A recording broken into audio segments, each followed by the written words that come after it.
Lift of chapter 34. In this print, it's Kuf Chav Zayin, second column, bottom paragraph. We read in regard to the Malkus Bechoros, Moshe had said to Paro, Umeis ko bechor be'eretz Mitzrayim. Every firstborn will die in Egypt. Mibchor Paro ad bechor hashivcho. From the firstborn of Paro to the firstborn of the maidservant. When it actually happened, the Torah tells ad bechor hashevi asher beisabor. Not only the firstborn of the maidservant, but even the bechor, the firstborn of the captive that was in the dungeon, even her firstborn died. V'yesh leforish. The basra shebo lehasos la'amak shtiv Mitzrayim. Now, when you forewarn a person to do something, you better behave or else. So the forewarning is to give the person an understanding that if he does the wrong thing, there's going to be a consequence. So the consequence is to instill fear in the person that he shouldn't do the wrong thing. So at the time of the forewarning, he says, you know who's going to die? From the firstborn of the king to the firstborn of the maidservant. These people which we're addressing have value and meaning. The king, he's speaking to Paro. You realize your firstborn's going to die. That's something to be afraid of. The firstborn of your maidservant, that's your chattel. That's your possession. What about the firstborn of the one who's the captive in prison? You know something? They're my enemies. What do you think they're in prison? They're captives. So with the forewarning, Moshe doesn't mention the firstborns of the captives, the ones who were in the dungeon, because they're irrelevant. So the forewarning, which is to tell them what the consequence is going to be, what it's going to cost them, we only mention the firstborn of the king and the firstborn of the maidservant, from the highest to the lowest. The firstborn of the captive is irrelevant. That's not a forewarning. However, in regard to when it actually happened, who died? Not only the firstborn of the king, the firstborn of the maidservant, even the firstborn of the one who was rotting in the dungeon, which is the firstborn of the captive. That wasn't the makkah. That wasn't the plague. The Paro was irrelevant that the firstborn of the captive died. They weren't concerned about the firstborn of the captive. Is that a plague for Egypt? If you hear that all the prisoners died in prison, let's say they were the only ones to die, it's irrelevant. So we got rid of a problem. But the firstborn even of the maidservant, why? That's a slave who works for you. So if the firstborn of the maidservant dies, that means we're in a more compromised position. We have less slaves to work on our behalf. But when it actually happened, the plague, who did the plague affect? Not as a makkah. How did it manifest itself? Even to the lowest of the low. And who was that? That's the firstborn of the captive, the one who was in the dungeon. That's at a lower level, a lesser degree of value than the firstborn of the maidservant. Why? He's a captive. Even he wasn't saved at the time of the plague. Why? So Rashi says, not because there was a plague. Because let's say they wouldn't have died. Right? So Rashi says two things. They would have said, you see that? Our deities protected us from this plague. So what is it? This comes and empowers some deity. Hashem says, when it comes to Egypt, it's a makkah. It's a plague. It's a punishment to the people, whether it's the firstborn of the maidservant or their firstborn.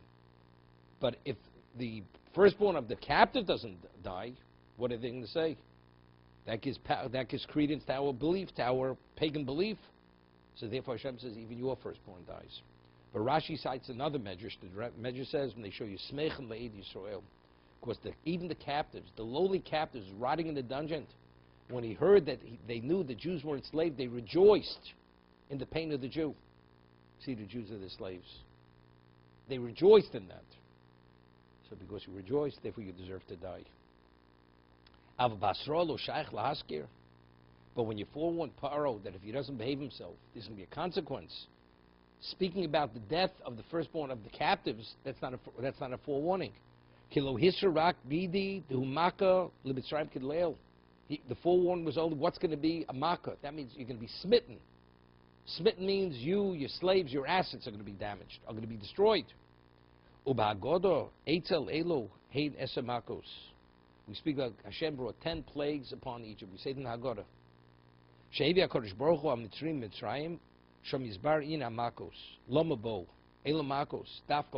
What do we say?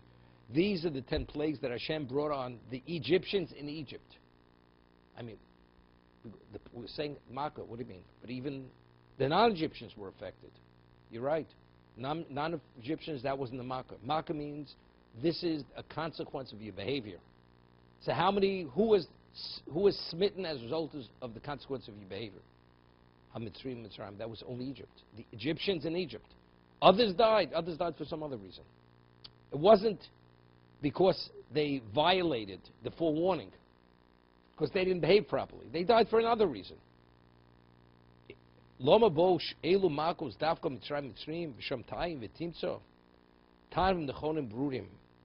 look in the Midrash, because it was measure for measure, every one of the plagues. If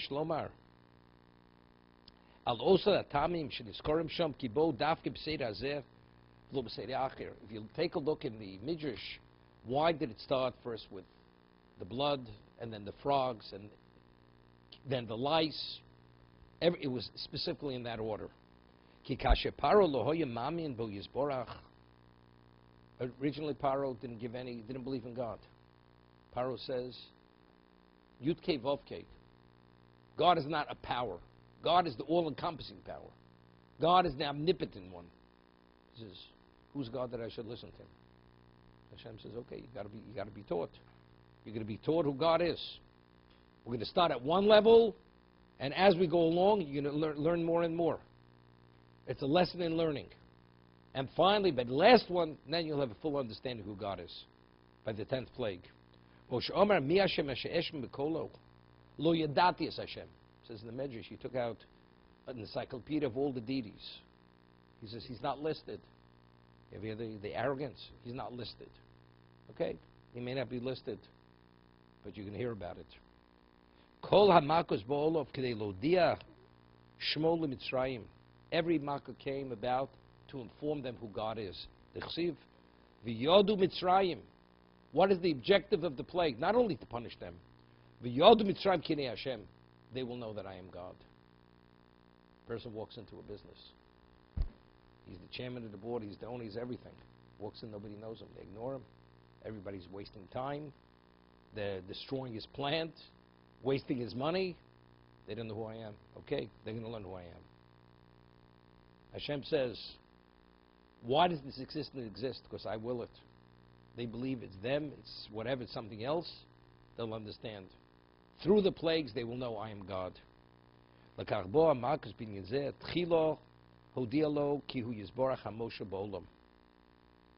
God says, I have to teach you. I am the ruler. I dominate this world. So what did it start with? The water. Water, you can't live without water.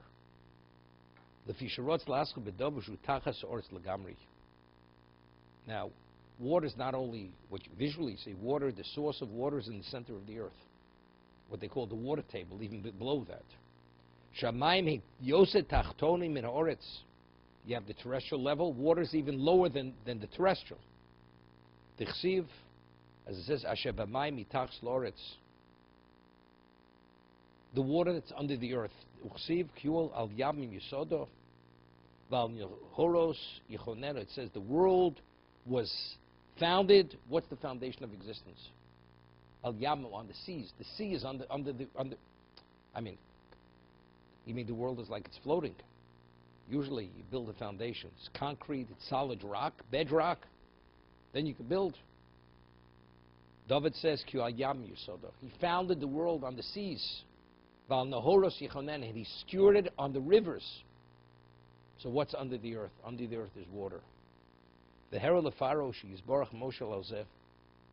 The foundation of this existence, God controls. Every bit of water is going to turn to blood. The water that flows from under the earth is going to turn to blood. Kach nilkel yor. That's why, what was the first thing to smite, to be affected? It was the Nile. Nile turned to blood. Kashelo shov, mneshu sover, shema im memshalta rak betachton ach tachtonim. So he'd say, you know something? Maybe God, this power of the Jews, only could affect something which is at the lowest level. But something which, so water comes from under the earth, but something that's on the terrestrial level, maybe God can't affect. So what's at the next level? The frogs. The frogs are in the water. Frogs aren't under the earth, they're in the water, which on the terrestrial level. God controls the frogs. So we're working our way up. From under the earth to on the earth, then we talk about the earth itself. The earth turned to lice. The frogs live and exist in the water. The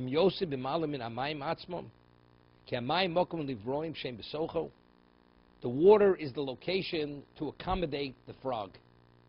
So not only does God control the water, it's even the water that accommodates the frog, which is a higher element. So maybe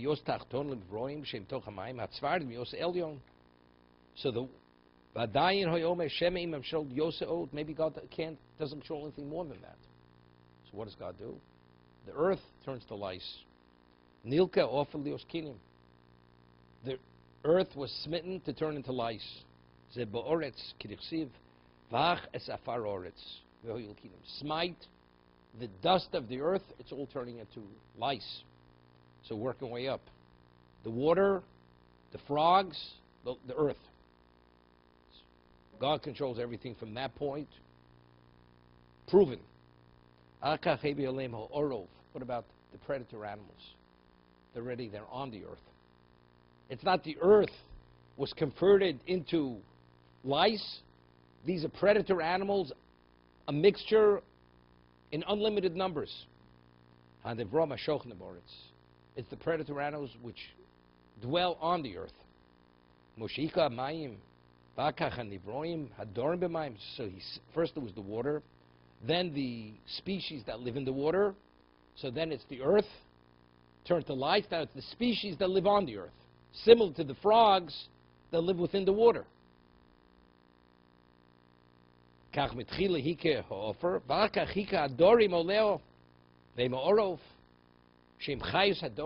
are the predator animals. He still didn't retract. Paro is adamant. He's intransient. What's dever? Dever is plague, pestilence. Okay? That's already the air. The air carries death. There's something impure in the earth, in the air, the atmosphere, which is poisonous. The sheep die. The livestock die. It's already we're holding no longer on the earth level, we're in the atmospheric level. The atmosphere. Then they boils, something that fell. Fire. Ash represents fire. The heat came upon them, whatever touched their skin, they broke out in these boils.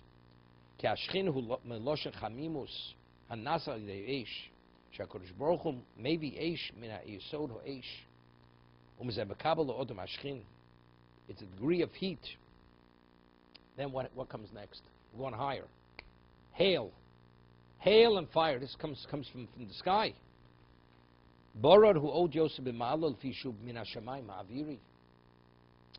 You'd say disease, the pestilence, the air itself is diseased. There's disease in the air. What about when hail comes? It's in the atmosphere, but what part of the atmosphere? It's the atmosphere which is above the clouds. It's from the upper stratospheres. You have meteorites of ice coming out of the sky, boulders.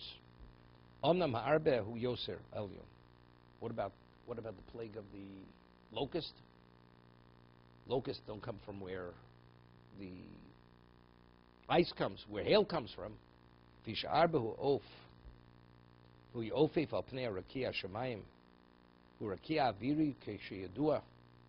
This is the flying species. They come from also from a high level.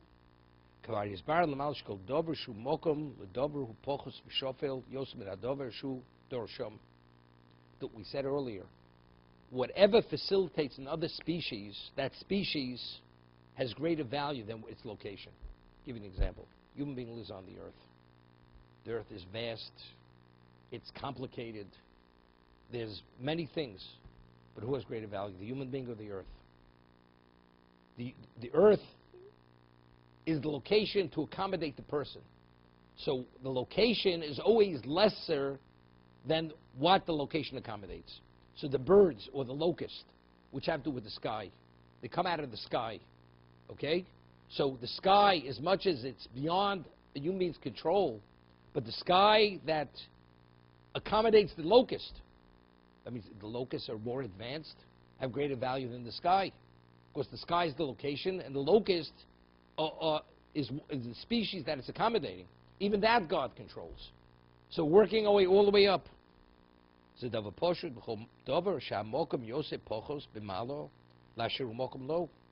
location is always less than the person or the entity that exists within that location. What is the location of birds? Birds are in the sky. It's a bird in the sky. In time of creation, what does it say regarding when Hashem created the birds? Hashem created the birds on the 5th day of creation. Hashem said, Of Yofef al Pnei Raki Hashemayim. The bird will fly upon the face of the spreading of the heaven. What's a bird? When we classify a bird is classified as the bird of heaven.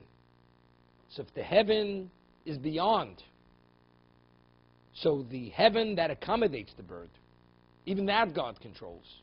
All flying species, which is the locust. So first, what came out of the sky? It's hail, ice. Okay, so now we're talking about atmosphere. What about when Hashem smites the luminaries? The sun doesn't function. Light has no relevance to this existence. It's blacked out. God caused that there is the equivalent as if there's no sun and there's no moon.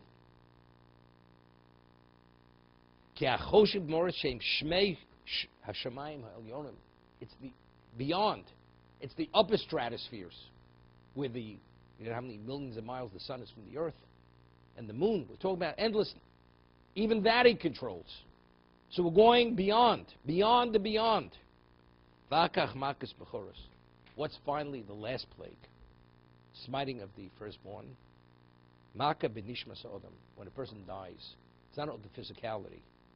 The body could be perfect, but if the soul leaves the person's dead, no longer alive.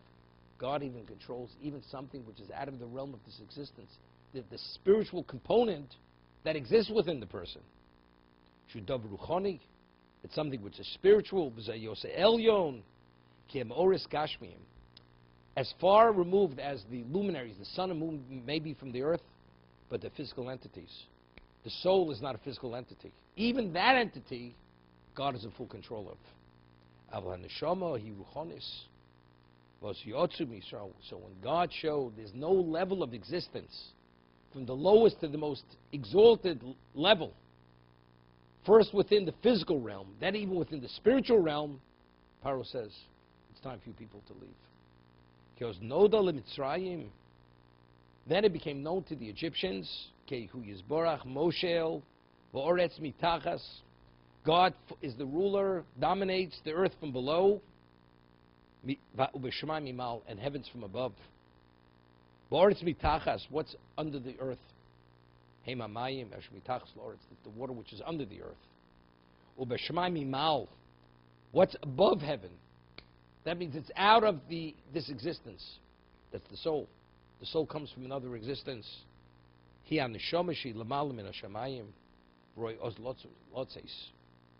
then, when you come to that level and understand there's no aspect of existence that he doesn't control, now you're ready to leave. It's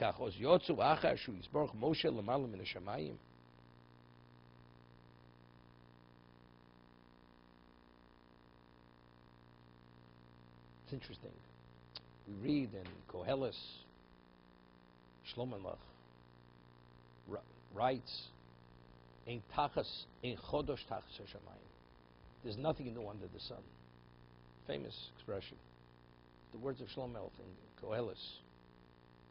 Ein chodosh tachas hashomesh. There's nothing new under the sun. So Chazal say, the Medrash says, under the sun there's nothing new. But above the sun, there's something new. What's above the sun? The sun is the farthest. That represents the farthest of the upper heavens. What about spirituality? Spirituality is beyond the sun. That's Lamala Mishra. There's nothing new under the sun. What about beyond the sun, which is the spiritual world, which is not related to the physical world? There is something new. There, each person, when we do the will of Hashem, we create new entities. Entities which is unique to each person's soul. So there you do have something new.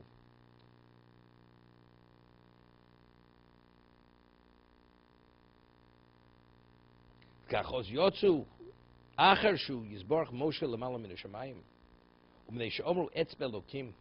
What did they say? When the lice came, they said, this is the finger of God. Because it's something they couldn't replicate through witchcraft. Klomar shkalamakos hoyumakos protios. What is a finger? A finger is one digit, one part of the hand. It's a part. Just as the finger has its own identity and its own uniqueness, each finger, the no two fingers were the same length, right? Each finger has its purpose. It's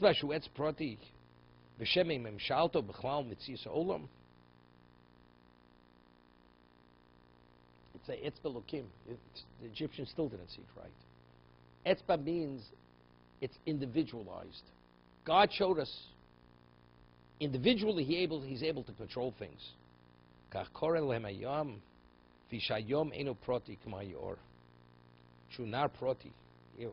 All oceans are connected. The Yor is a river. The Nile is a river. The dimension of river is not the dimension of an ocean. When God split the ocean, or split the sea, it's a whole different level of understanding. God, not only does he control the rivers, he even controls the seas. All bodies of water flow into the ocean, into the sea. God split the sea. Something which is the all-encompassing body of water. The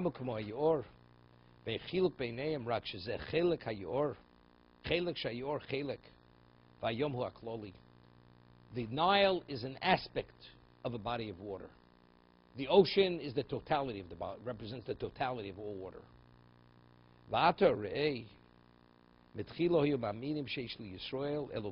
Initially, Paro and the Egyptians, they said, the Jews don't have a God of their own. They don't have a God. We don't believe in it. Hashem says, you know something? I'm going to bide my time. God wanted the first moment. Could have forced them to send them out. But what was the purpose of the plagues? Not to get the Jews, only to get the Jews out of Egypt. That the Egyptians should understand who God is.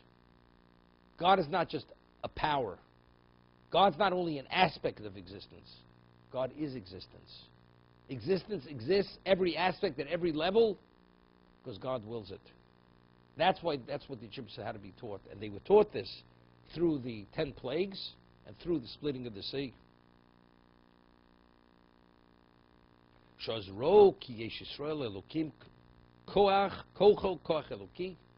God's power is the power of a God.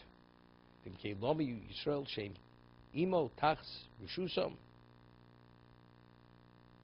Kemi sheishlem elokim Moshel. V'sholchu es yishlem rishusam. Therefore, they agreed to send the Jews from under their dominance. So what do? So what did they say to the Jews when we left? They drove us out of Egypt after the 10th plague. They say, L'chu v'ivdu es Hashem. Go serve God. But what happened afterwards when they realized they're not coming back? What did Paro say to his people?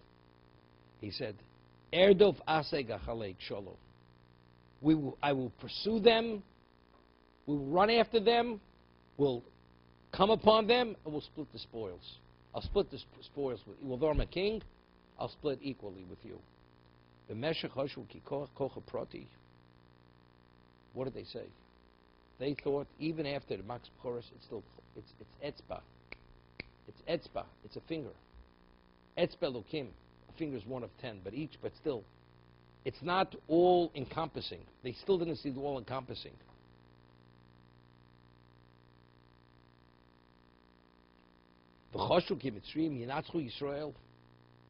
So if they're individuals, we're individuals. We're represented by what? By deities.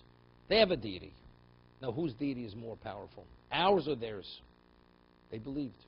Since we're multiples, in number we're more than they are, we're going to win out. As they say in the vernacular, it's a numbers game. It's a numbers game. We have more numbers, you have less numbers. We will pursue them, we will seize them, we'll divide the spoils. They missed the point. What we're backed by is not a numbers game. You have so many deities, you only have one power. It doesn't work that way. We have the total power. What you have behind you is controlled and dictated by our God. Ki choshvu, ki Elokei Yisrael, kochel koach proti, kasher shoka osa biyam. What happened when he drowned them in the sea? The Egyptians. Herolem ki koch shel yisborhu kloli, moshel bechlolos ha'olam. As we say, the ocean represents the all-encompassing body of water. It's not a river. All rivers flow into the ocean. God controls everything which is all-encompassing, because God is all-encompassing. Lahavdil Level Doris, in India they have the Ganges River. Polluted, diseased. They believe it has spiritual powers. They worship it. Therefore, the ones who are sick, they go in there, they pray to it. Who knows what they do to it? But what is the Ganges? It's a river. It's not an ocean. That's their deity. They believe there's a spiritual counterpart to that, and therefore they worship it. God turned the Nile into blood. What about the ocean? He didn't demonstrate he has power over what's all-encompassing. He split the sea, you will drown in the sea. Kikol shel yisborach koach kloli, Moshe b'chlos ha'olam. Figar shoka osam b'yab shu kloli. V'yodu ki koach Elokeim koach kloli. Koach Elokeim. They will know that the power of the God of the Jews is all-encompassing. Neisho yu omrim ki ulai b'kochel b'chlodos helyonim ki hamayim en atachtonim. See, but they weren't convinced. They weren't convinced. You know something? He may all-encompassing, but that's on the terrestrial level. What about on the celestial level? Is he all-encompassing? So by splitting the sea and drowning them, that proved he was all-encompassing on the terrestrial level. The ocean is all-encompassing, because water comes from underneath. What about on the celestial level? Is he all-encompassing? We were attacked by Amalek. It's not to be understood. After Egypt being destroyed by the ocean, by God, how did the Amalekites, how did they have the audacity, the insolence, the brazenness to attack the Jews? They just saw what happened to the Egyptians. So why did the Amalekites come, Amalek attack us? So what happened? During the battle with Amalek, the sun stood in the middle of the sky. Why? Because they, being involved with witchcraft and understanding the astrology, they were playing around with the stars and with the zodiac. By Hashem causing the sun to stand still in the middle of the sky, That means God not only does he control what's all-encompassing on the terrestrial level, even the heavens. When the battle went on, it says they fought him until the sun set. Which sun? When God decided it should set. The sun is an all-encompassing power. The world cannot exist without a sun. That's the primary luminary. Hamoshel, mikotze olam ad kotze olam, that totally dominates the world. The moon is only a reflection of the sun. The yodu ki Hashem yisbarach moshel be'elyonim bechlolos. So that was to prove that God dominates not only the world and its details, but what's all-encompassing. But they say, does anything exist out of him? So he's an all-encompassing deity. But okay, power. But maybe there are other powers. How do we know that all the powers that exist, that they believe are deities, they're only manifestation of God's will? That still hasn't been taught to them.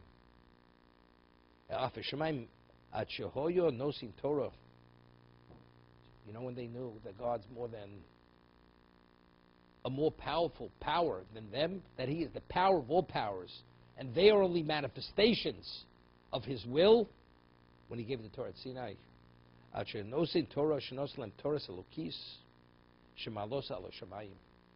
is the Torah?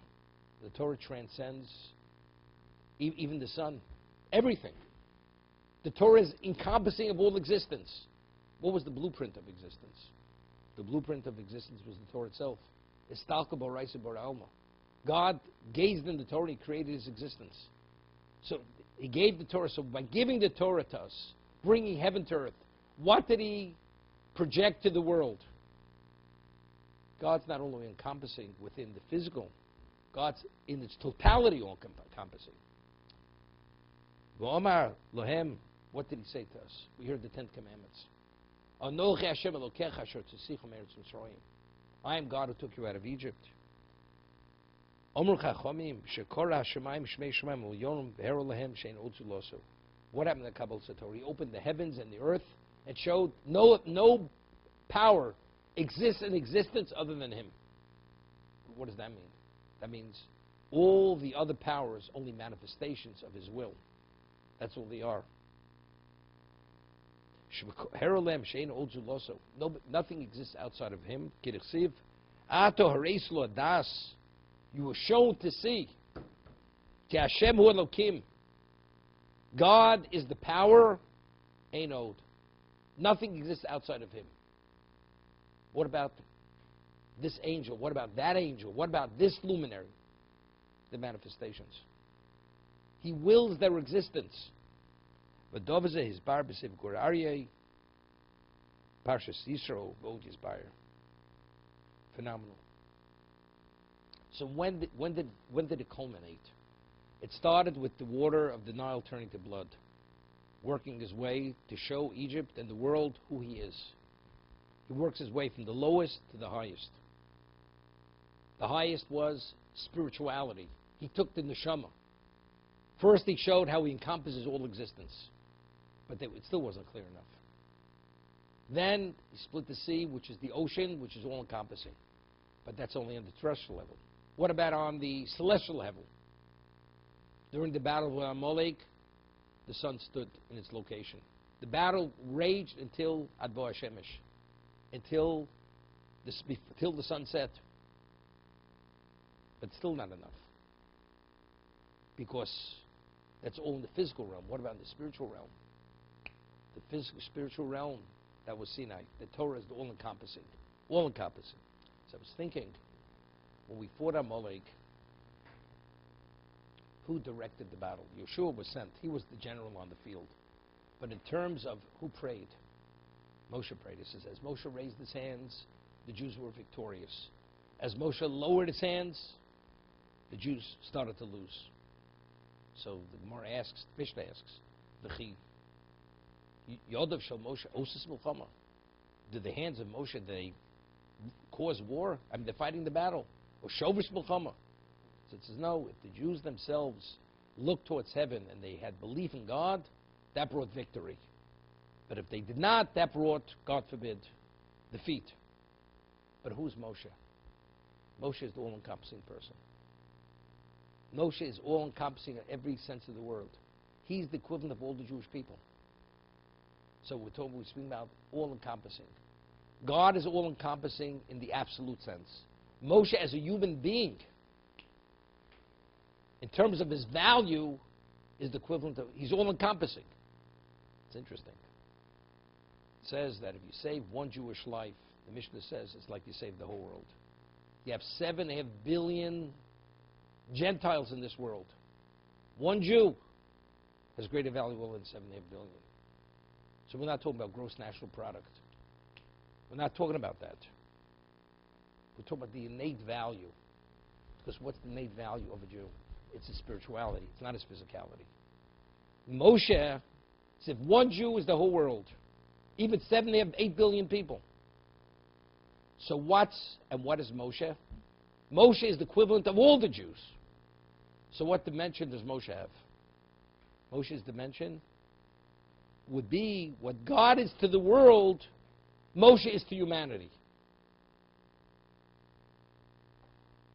As God is truly, in the absolute sense, the all-encompassing being. Everything exists is only a manifestation, which only that's God. Moshe is the equivalent in the general sense. The Jew is in the detail. Of the unlimited, the Jew is a detail within the realm of unlimited. But who's the totality within the realm of the unlimited versus the physical? That's Moshe. Moshe himself is the equivalent of Klal Yisrael, of the Jews, where each individual has an unlimited capacity. Because one Jew is more than the whole world in its entirety.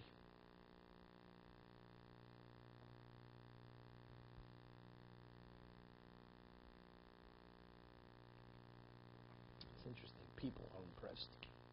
What are they impressed with? Did you hear Bill Gates? The richest man in the world. $76 billion. Rated number one. And what about the simple Jew? What's his value? What's his value? We're talking about it's more than Bill Gates. If you had 8 billion Bill Gates, it's irrelevant. We're talking about innate value. What is innate value? The world only exists for one purpose, to facilitate spirituality. That's its value. Outside of that, it has no value. As it says at the end of Pirkei Avos, when you leave this world, what do you leave this world with? With Torah Masim Tovim. It's the Torah you studied and the good deeds you did, the mitzvahs. Outside of that, you can have a portfolio from here to the end of the world. The person goes into the grave, everything's left behind. It's nothing. The only thing you take with you is what you inculcated in your neshama, which is the growth, spiritual growth, which is Torah mitzvahs. Outside, nothing else. So what are you impressed with? One Jew is more. We say Shelo Asani Goy. Every morning, it's one of the brachos. Birchas HaShachar. Shelo Asani Goy means every one of them, all of them combined. Shelo Asani Goy. You're acknowledging Hashem, thanking God. Shelo Asani Goy. Why? But what about what they have to offer? What do they have to offer? We're not saying there's the Yesh Chochmah Bagoyim. There's wisdom among Goyim. But that's purely to facilitate something. What do they facilitate? What do they accommodate? They accommodate who we are. Who we are, not what they are. If a person has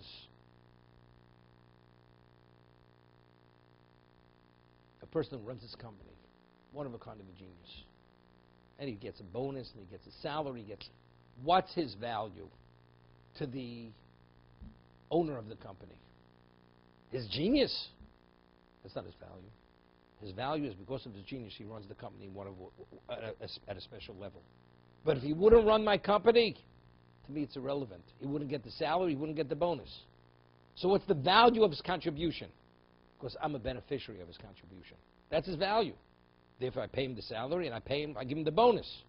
And therefore I do whatever will encourage that he should do for me, I will do that as an incentive.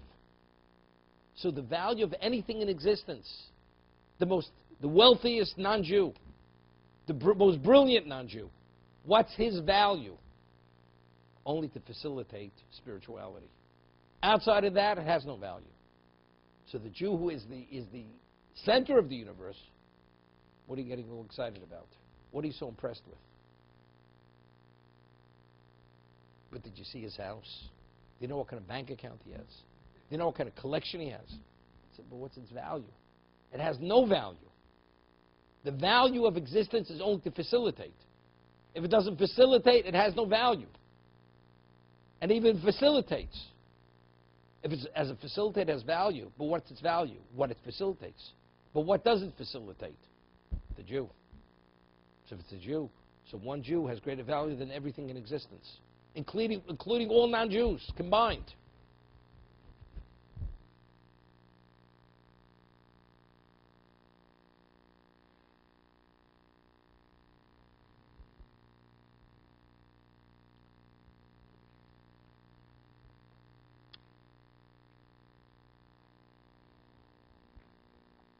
But that was the whole idea of Mitzrayim, the plagues, Kriyas Yamsuf, the destruction of the Egyptian army, Amalek, Kabbalah Sator, was all to flesh it out, to see the full picture from the beginning till the end, understand who you are. After seeing it all, what does Hashem say to us? You know who you are. You're a Goy Kadosh. Now that you've seen the full picture, now you're a holy people. Now you're Mamlechus Kohanim v'Goy Kadosh. Now you're a nation of kings and princes and Kohanim. But you have to see the full picture. Otherwise you don't see it. That's who we are. Every morning we say, Ashreinu matov chelkeinu ma'noim garolenu.